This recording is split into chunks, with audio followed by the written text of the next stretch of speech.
que M. Telet indiquait comme étant réhabilitable.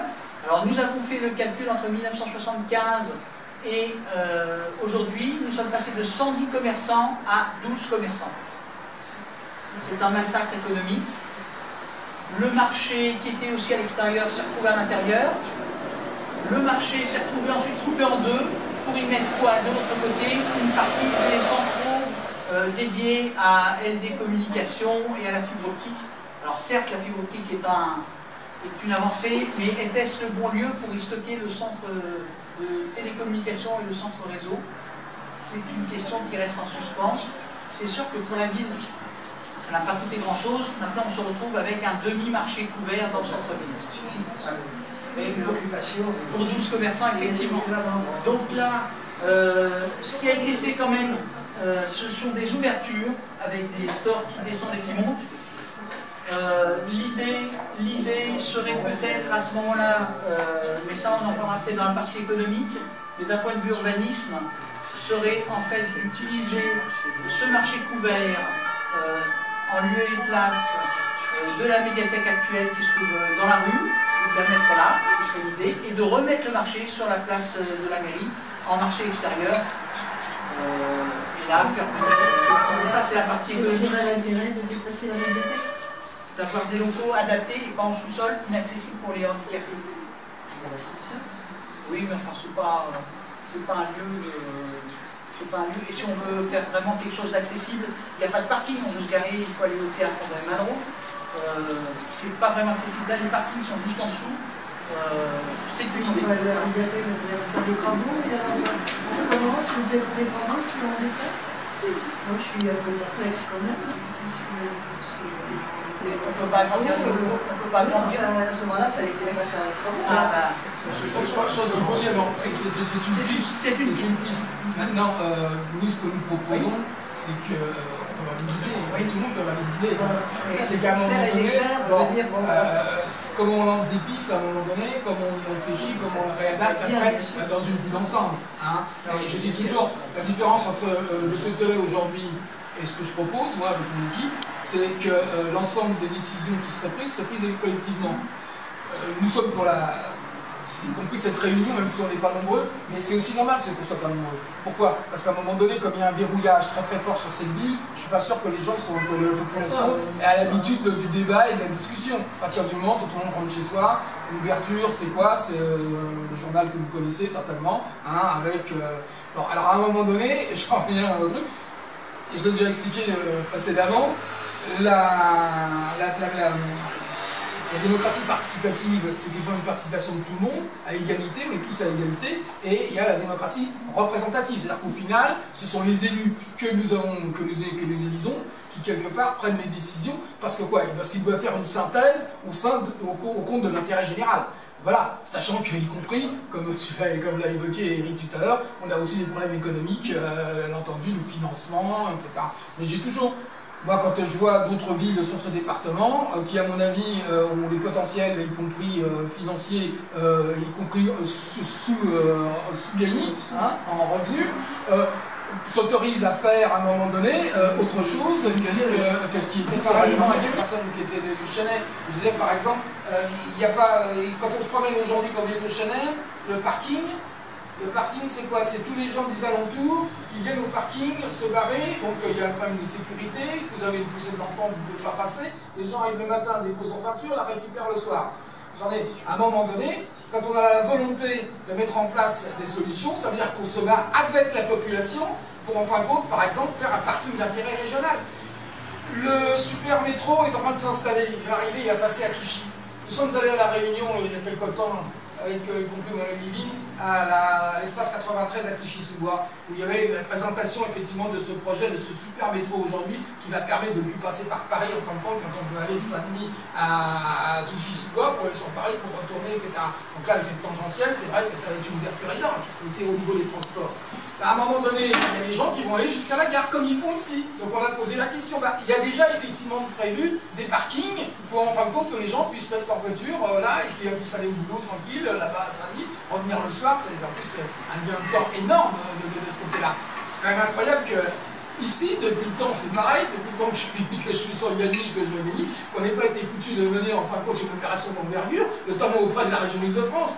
J'ai été personnellement conseiller du président de la région Île-de-France, et je dois dire que jamais, en fin de compte, je n'ai vu de mobilisation locale. Il y a des plans qui existent, hein. Il y a des études qui ont effectivement été faites. Mais à un moment donné, lorsqu'on a effectivement une volonté politique, qu'est-ce qu'on fait? Bon, on mobilise la population autour de soi, hein, en criant bien fort que c'est une nécessité aujourd'hui d'avoir un véritable parking là-bas à la gare du Chanel. Et y compris ce parking-là, ce serait y compris un élément de la sécurité par rapport à toutes les exactions qu'il y a dans le coin. Je pense que c'est ça qu'il faut effectivement prendre en compte. Et ça fait totalement partie aujourd'hui, y compris de la construction, de la vision urbanistique qu'on doit avoir pour en fin de compte construire aujourd'hui Gagny dans l'avenir.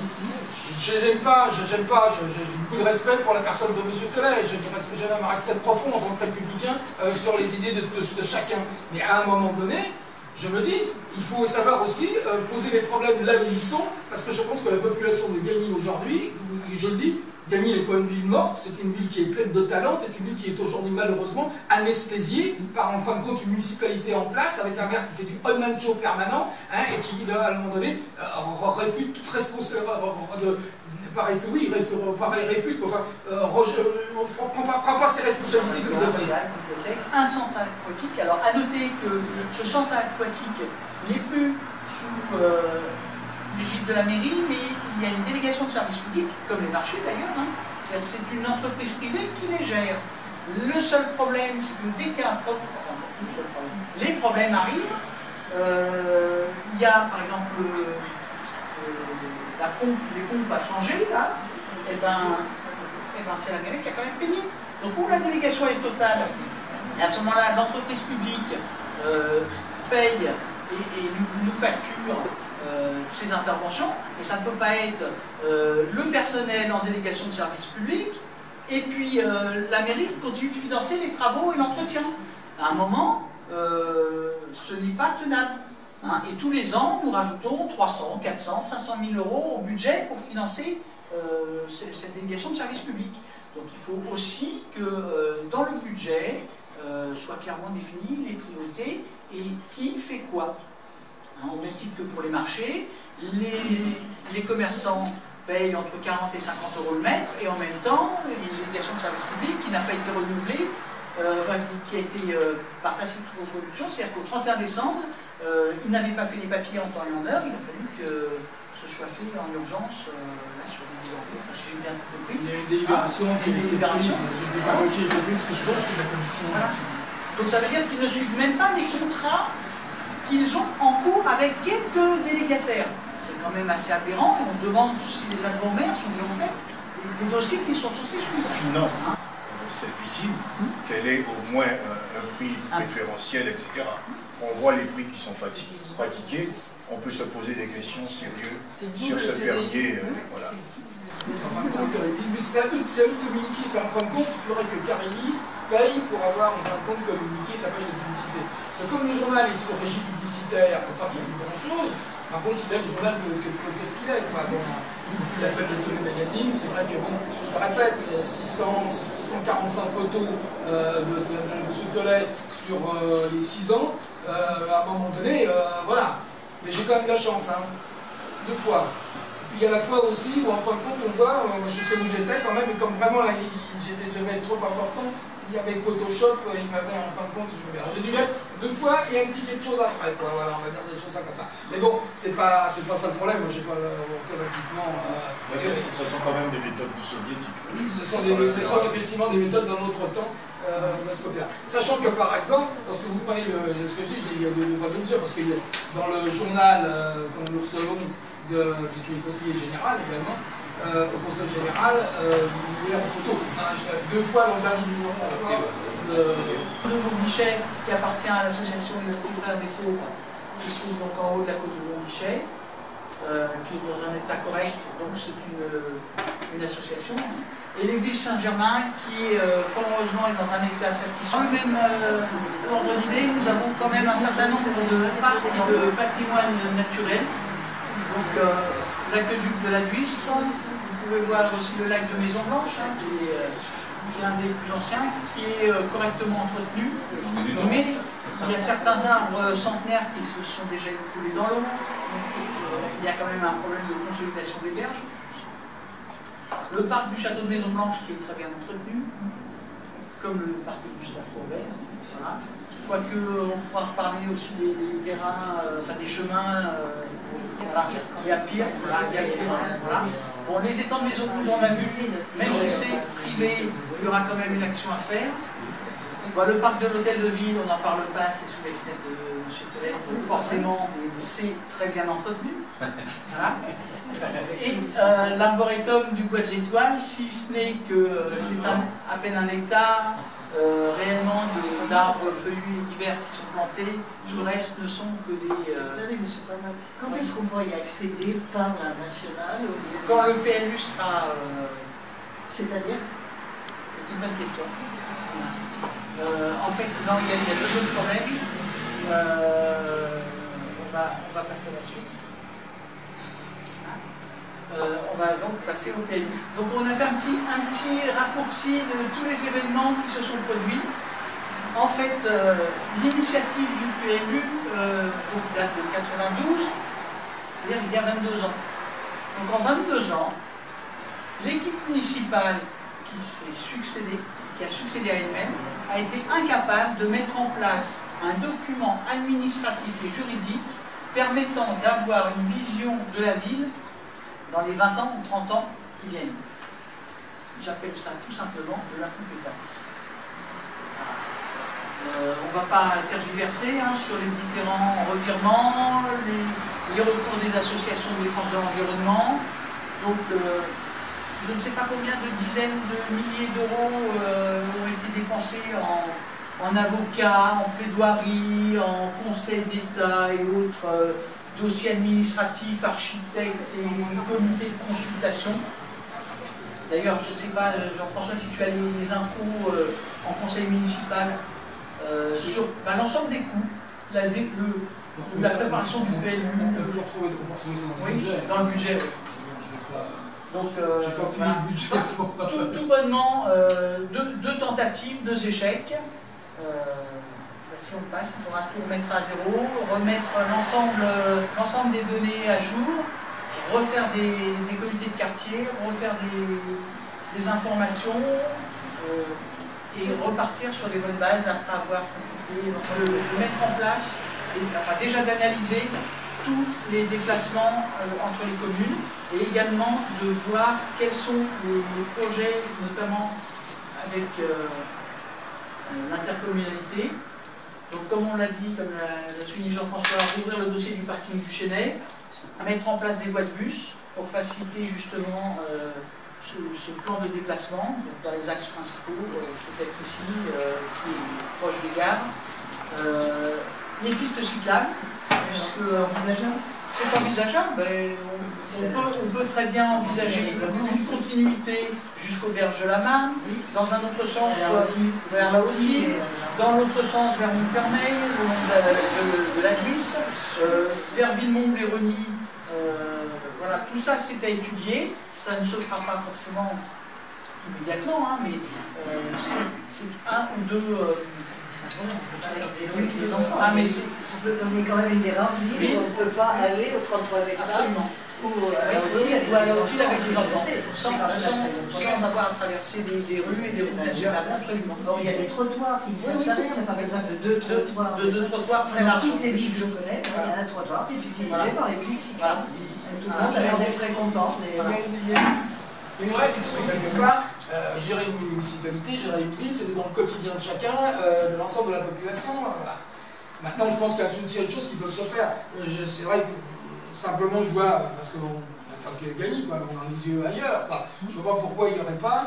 Il y a les montées, il y a les descentes. Moi, je suis un cas particulier. Je ne suis pas sûr de vouloir monter. Je vous cache pas à vélo là-haut. Moi, je suis là-haut. On est content pour tout vous dire. Aller aux 33 hectares. C'est un peu compliqué. Maintenant, c'est ce que je dis. Je dis à un moment donné, c'est comment on fait pour populariser, que tout le monde ait. Et moi, dans les propositions que je ferai, c'est que maintenant il existe des vélos avec des petits moteurs, hein, il y a des villes qui ont des configurations en province, qui ont les configurations de celles de Gagny.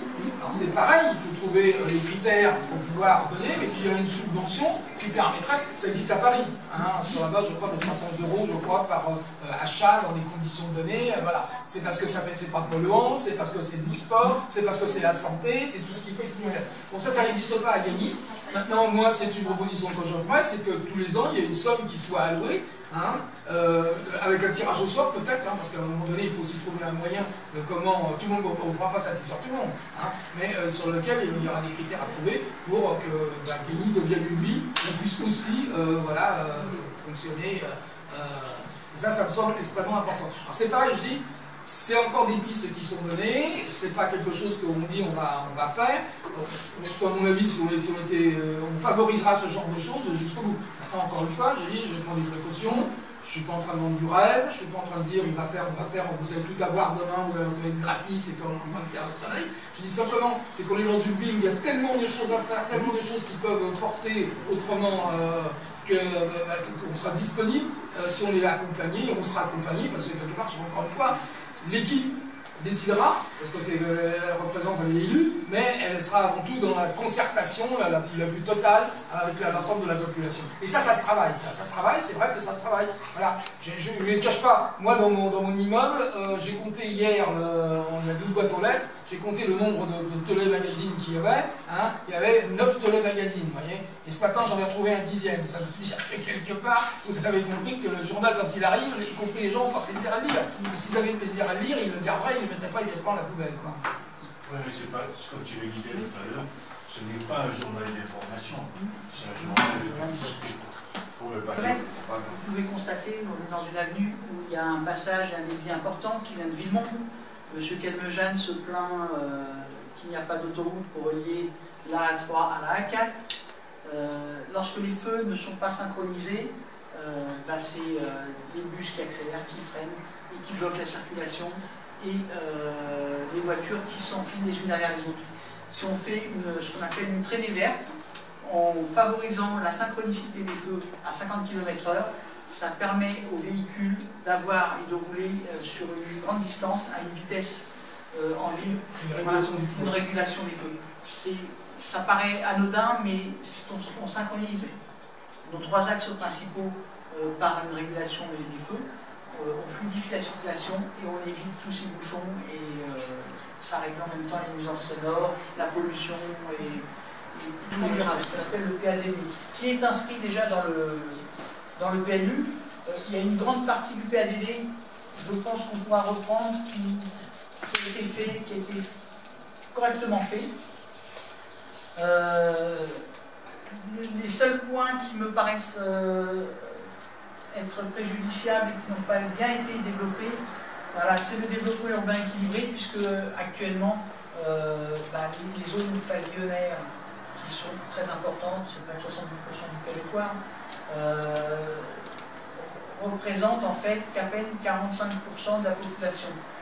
Les zones nord et sud qu'on a vues sur la cartographie, hein, qui sont des zones d'habitation HLM, les villes d'Aliane, les Peupliers, les Molières, les Roussins, représentent pas moins de 30% de la population et 10% du territoire.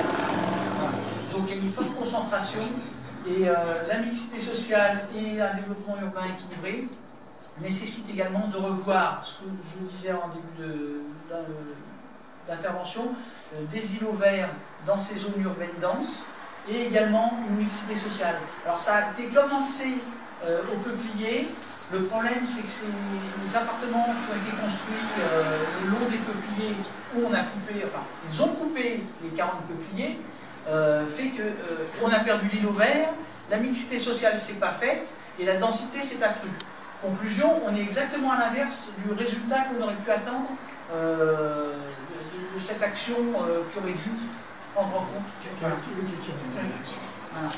Donc ça n'a servi à rien qu'à densifier et à sururbaniser un territoire qui est déjà largement urbanisé, avec des populations qui n'ont pas forcément envie d'être en mixité sociale, et dont les loyers s'avoisinent entre 900 et 1000 euros, je crois. Donc c'est prohibitif, puisque au lieu d'utiliser ces appartements et de transférer les populations qui étaient dans les immeubles, on a fait une autre population de l'extérieur de la ville. Conclusion, les gens qui étaient dans les HLM restent dans les HLM et il n'y a pas de mixité sociale. Donc préserver l'environnement et le cadre de vie, oui, ça paraît une évidence. Maintenant, il faut qu'on mette en œuvre ces actions. Il ne suffit pas de le dire et de l'écrire. Donc on va le voir dans la série plan d'aménagement durable. On a deux gros soucis qui sont d'une part la gestion de l'eau. La loi sur l'eau de 2005 nous impose une séparation aux eaux de pluie. Nous avons un peu plus de 300 rues sur la commune. À peine 200 ont cette séparation aux eaux de pluie. Ce qui fait que l'ensemble des eaux de pluie et de ruissellement venant du plateau de Montfermeil finissent dans les eaux usées. Ce qui fait que nous avons des débordements, et je vous rappelle qu'au mois de juin, nous avons pataugé gaiement dans le Chênay, dans le Bas-Chênay, avec pratiquement 1,50 m d'eau et une municipalité complètement débordée, qui n'a pas réussi à aider les habitants. Donc ce sont les enfants et ma femme qui sont allés donner un coup de main aux voisins avec les bottes. Voilà. Ici aussi, oui, il y avait aussi 50 cm. Mais à partir du moment où on ne prévoit pas les bassins de retenue qui étaient prévus par le département, notamment 10 000 m3, je crois, sous le stade, près de l'aréna, que les canalisations ne sont pas dimensionnées, c'est-à-dire qu'elles font moins de 80 cm, que nous n'avons pas de séparation aux eaux de pluie, que les écoulements, que les pompes de relevage dans le Bas-Chênay ne fonctionnent plus puisqu'elles sont sous l'eau, donc elles ne relèvent plus les graisses, et bien nous retrouvons dans la situation que nous avons connue au mois de juin. Voilà. Donc il va falloir revoir tout ce système-là et nous aider d'outils informatiques, on verra aussi à la fin comment on peut le faire. Oui, ce que je veux dire, c'est bon. Les catastrophes, entre guillemets, on va faire plus que ça. Une catastrophe naturelle, alors à la fois on n'est pas obligé de prévoir, moi je ne sais pas que je cherche des excuses, mais à un moment donné, c'est comment on a un langage de vérité autour de ces choses-là. C'est ça le vrai problème, c'est pas en fin de compte, on sait que ça existe, mais à un moment donné, on doit être préventif, ça c'est sûr, mais à un moment donné, il y a aussi le problème du langage de vérité, c'est qu'on sait pas quelque chose qu'on cache de côté, c'est quelque chose qui doit être dans l'actualité permanente, vous voyez, d'une municipalité. Alors, des fois je me dis, peut-être que je suis tellement effaré du peu de communication et de peu de choses que nous savons, même lorsqu'on est élu, même quand on représente quelque chose, comme je le représente depuis 13 ans, je me dis qu'à un moment donné, j'ai dit peut-être qu'il y a des choses secrètes, peut-être qu'il y a des choses qui se font et qu'on ne sait pas, peut-être que cette espèce de loi du silence, du secret, dans lequel fonctionne aujourd'hui cette ville, fait que, tellement que je suis effaré de me dire est-ce que ça a été fait, que ça n'a pas été fait, est-ce qu'on est... Voilà. Et pour ça que je dis, il y a une autre dimension derrière tous les problèmes que nous soulevons, c'est le problème en fin de compte qu'il y a une opacité, que ce qu'on voudrait c'est que tout ça soit ouvert au grand jour et que tout le monde soit effectivement citoyen responsable. Parce que c'est ça en fin de compte le problème de fond, quoi. C'est pas que ça arrive. Oui, voilà. Comment à un moment donné on donne la vérité. Le nombre de bâtiments communaux dépasse la vingtaine. Ils ne sont pas aux normes anti-bruit, isolation phonique, isolation thermique. Gestion de la lumière, gestion de l'eau, tout ça, il va falloir le revoir également, parce que derrière, même si ce sont des investissements immédiats, à terme, ce sont des économies. Et les économies, derrière, ce sont les réductions d'impôts aussi. Voilà. Donc, le dernier point, on ne va pas dire que c'est anecdotique, c'est important, mais avoir une pratique éco-responsable, ce n'est pas jeter des déchets dans la carrière de l'Est, des dizaines de tonnes qu'il faudra bien de toute façon à un moment enlever avec des tractopelles, des bennes. Et la quantité de déchets qui ont été déposés sous divers prétextes par l'équipe municipale et le personnel communal sous la responsabilité de l'équipe municipale, il va falloir également le traiter. Parce qu'on ne peut pas avoir des îlots de biodiversité qui ne sont pas tacres. Pourquoi ce massacre? Parce que ce soit en matière d'urbanisme dans le centre-ville, avec l'ancienne station-service non dépolluée depuis 20 ans, non dépolluée, c'est-à-dire que les cuves sont encore en dessous. Donc il est très facile d'y mettre effectivement les rois mages en dessous, là, voilà, pour Noël. N'empêche qu'en dessous, il y a des cuves de peut-être 10 000 ou 20 000 litres qui n'ont jamais été bougés. L'édifice est en ruine au sens béton qui craque, voilà, donc c'est aussi une menace un jour de s'écrouler. Et puis la carrière de l'Est, la quantité de déchets industriels polluants issus de la voirie, issus des décorations, des dinosaures et autres voilà, qui ont été replacés, se chiffre aussi en dizaines de tonnes et peut-être en dizaines de milliers d'euros pour les faire évacuer, puisque de toute façon ce n'est pas des produits recyclables. Donc il faudra forcément faire quelque chose un jour. En attendant, ça stagne. Voilà. Ensuite, il faudra s'attaquer également à l'urbanisation sauvage avec des dépôts de permis de construire fait, on va dire, d'une certaine manière. Alors, je ne sais pas si c'est une manière qui est consensuelle dans toutes les villes de Seine-Saint-Denis, mais a priori, la délivrance de permis de construire à des sociétés non créées me paraît quand même poser question. Rajouter... c'est le cas de l'avenue Sainte-Foy. Avenue Sainte-Foy, voilà, je pense qu'il y a un gros souci. Je n'en dirai pas plus, je ne suis pas au fait du dossier. Moi, ça serait vraiment du scandaleux oui. qu'on construise un petit immeuble. Oui, voilà. Alors, j'ai non plus, là où il est deux petits, bah, oui, mais bon, c'est des grades des privilégiés. Ils peuvent peut-être supporter un petit immeuble. Moi, ça c'est un peu énervant aussi, quoi. Ils veulent se garder leur rue. Bon, elle est charmante, certes, tout le monde aimerait habiter une rue comme ça, mais il ne faut peut-être pas exagérer. Je ne sais pas, je ne sais pas. Moi, les trucs que j'ai vus, on ne peut plus vivre à Gagny, dans la rue. C'est-à-dire que, d'après ce que j'ai compris, le promoteur souhaitait construire ces deux immeubles. Pour passer les camions, ils ont coupé les arbres. Oui, et a priori, les deux arbres. Oui. Il ne manque pas d'arbres dans la rue. Peut-être quand même, de temps en temps. Je trouve que là, après, on mélange un peu. Il y a un excès, à mon avis. Bon, Gagny, c'est Gagny, c'est pas la Seine-et-Marne lointaine. Hein. Il va y avoir, du bâti. Il est certain que de toute façon, il y avait 2 mois de recours. Il y avait 2 mois de recours, comme tous les dépôts de permis de construire. Si personne n'est intervenu dans les 2 mois, il est difficile aussi après de se positionner. Il y a 15 ans, il y avait eu un projet. Oui, bien sûr. Donc voilà, non mais je voulais le citer en exemple, non pas sur le résultat qui est produit, c'est-à-dire 2 immeubles, mais sur la manière dont cela a été fait. C'est-à-dire que il y aurait pu avoir une information, une réunion de quartier qui aurait permis de... Voilà. On a un autre exemple au Dahlia où, a priori, il y aurait 2 ou 3 immeubles avec 100 appartements en plus. Donc c'est un quartier déjà dense. Et là, a priori, il y aurait un promoteur qui souhaiterait construire sur des... Voilà. Donc, effectivement, alors après, il faut mesurer entre la nécessité de construire, les besoins de logement, effectivement, en zone dense, et puis l'aménagement du territoire.